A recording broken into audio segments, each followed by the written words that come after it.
Hello दोस्तों, हिंदी की बिंदी channel में आप सभी का स्वागत है।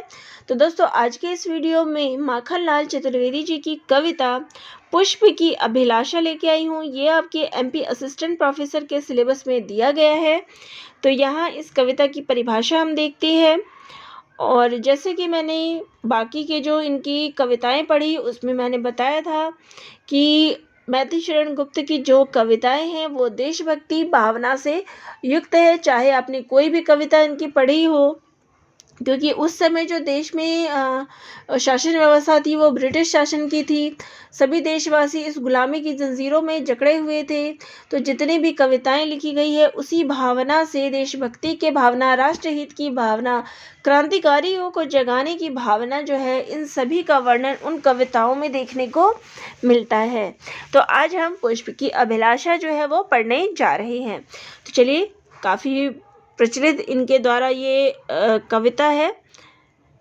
तो इस कविता में मुख्य रूप से क्या प्रकट किया गया है? फूल के माध्यम से, फूल के द्वारा तो कवि ने अपनी इच्छा जो है मुख्य रूप से बताने का प्रयास किया है। यानी एक फूल की भी क्या अभिलाषा होती है, ये इस कविता में बताने का प्रयास किया गया है।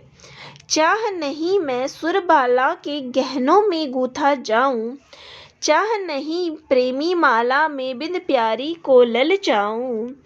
तो यहाँ इन पंक्तियों में फूल की इच्छा प्रकट करते हुए कहते हैं कि फूल कहता है कि मेरी इच्छा नहीं, चाह नहीं, कि मेरी इच्छा नहीं है कि मैं सुरबाला यानी कि जो देव कन्याएं होती है उनके गहनों में गूंथे जाने की मेरी कोई इच्छा नहीं है, कि मेरी फूलों की जो माला बने तो मैं उन देव कन्याओं की माला बनूं।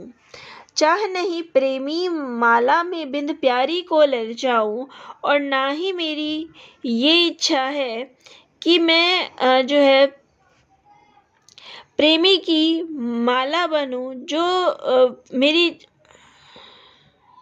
कि मैं जो है दुल्हन को ललचाऊं, वो वरमाला दिखाकर जो है दुल्हन को ललचाऊं। यानी कि जो प्रेमी प्रेमिका होते हैं तो प्रेमी जो है माला लेकर दुल्हन को ललचाता है विवाह के लिए। तो इस प्रकार की भी मेरी इच्छा नहीं कि मैं वो माला बनूं।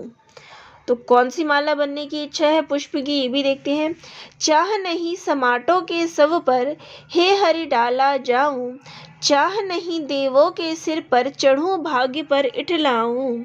तो यहाँ कहते हैं कि फूल की ये भी इच्छा नहीं है कि सम्राटों के शव पर, कि मेरी इच्छा ये नहीं है कि मैं राजा महाराजाओं के मुर्दे पर डाला जाऊं, चाह नहीं देवों के सिर पर, और ना ही मेरी ये इच्छा है कि मैं देवताओं के सिर पर चढ़कर स्वयं को भाग्य पर घमंड करने की, चढ़े भाग्य पर इठलाऊं, कि मुझे जो है देवताओं के सिर पर चढ़ा दिया जाए और मैं स्वयं को इस घमंड में चूर चूर हो जाऊं।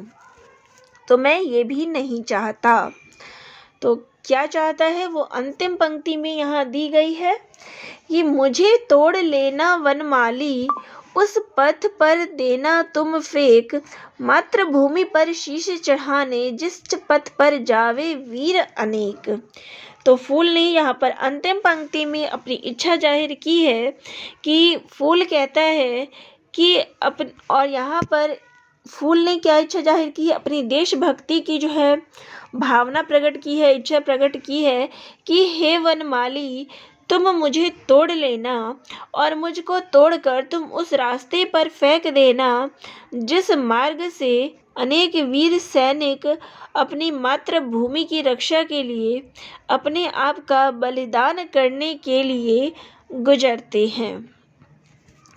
तो यहाँ पर ये कविता की 3 पंक्ति जो है वो दी गई है। 3 मुख्य पंक्तियाँ हैं इसकी पुष्प की अभिलाषा, जिसमें पहली पंक्ति में ये बताया गया है कि पुष्प की इच्छा क्या नहीं है। तो यहाँ प्रश्न आपका ये भी आ जाता है कि पुष्प की इच्छा क्या नहीं है।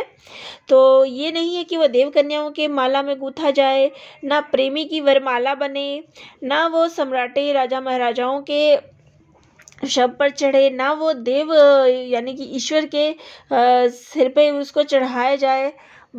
तो ये सारी उसकी इच्छाएं नहीं है, बल्कि उसकी इच्छा है कि जो देशभक्ति के लिए अपने प्राण निछावर करे, उस वीरों के जो रास्ते हैं उन पे उसको बिछा दिया जाए।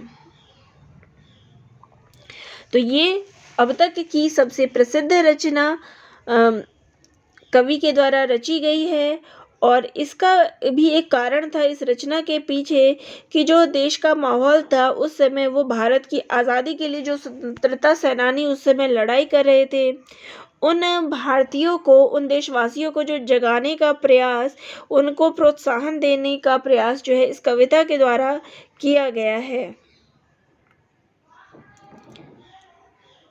और इस रचना के बारे में एक ख़ास बात बता दूं कि ये रचना जो है भारत की आज़ादी के समय लिखी गई थी। और कहाँ पे लिखी गई, तो इस रचना को माखनलाल चतुर्वेदी जी ने जेल में रहकर की है। तो एक बार भारत की लड़ाई के समय बिलासपुर सेंट्रल जेल में कई सारे जो है लोगों को कैद किया गया, जिसमें महान कवि, लेखक आदि मौजूद थे, स्वतंत्रता सेनानी मौजूद थे। तो उसमें माखनलाल चतुर्वेदी जी भी थे और उसी में रहकर उन्होंने इस काव्य रचना की है। तो इसलिए उन सभी देशवासियों को प्रोत्साहित करने का जो माध्यम है इस कविता के द्वारा किया गया है।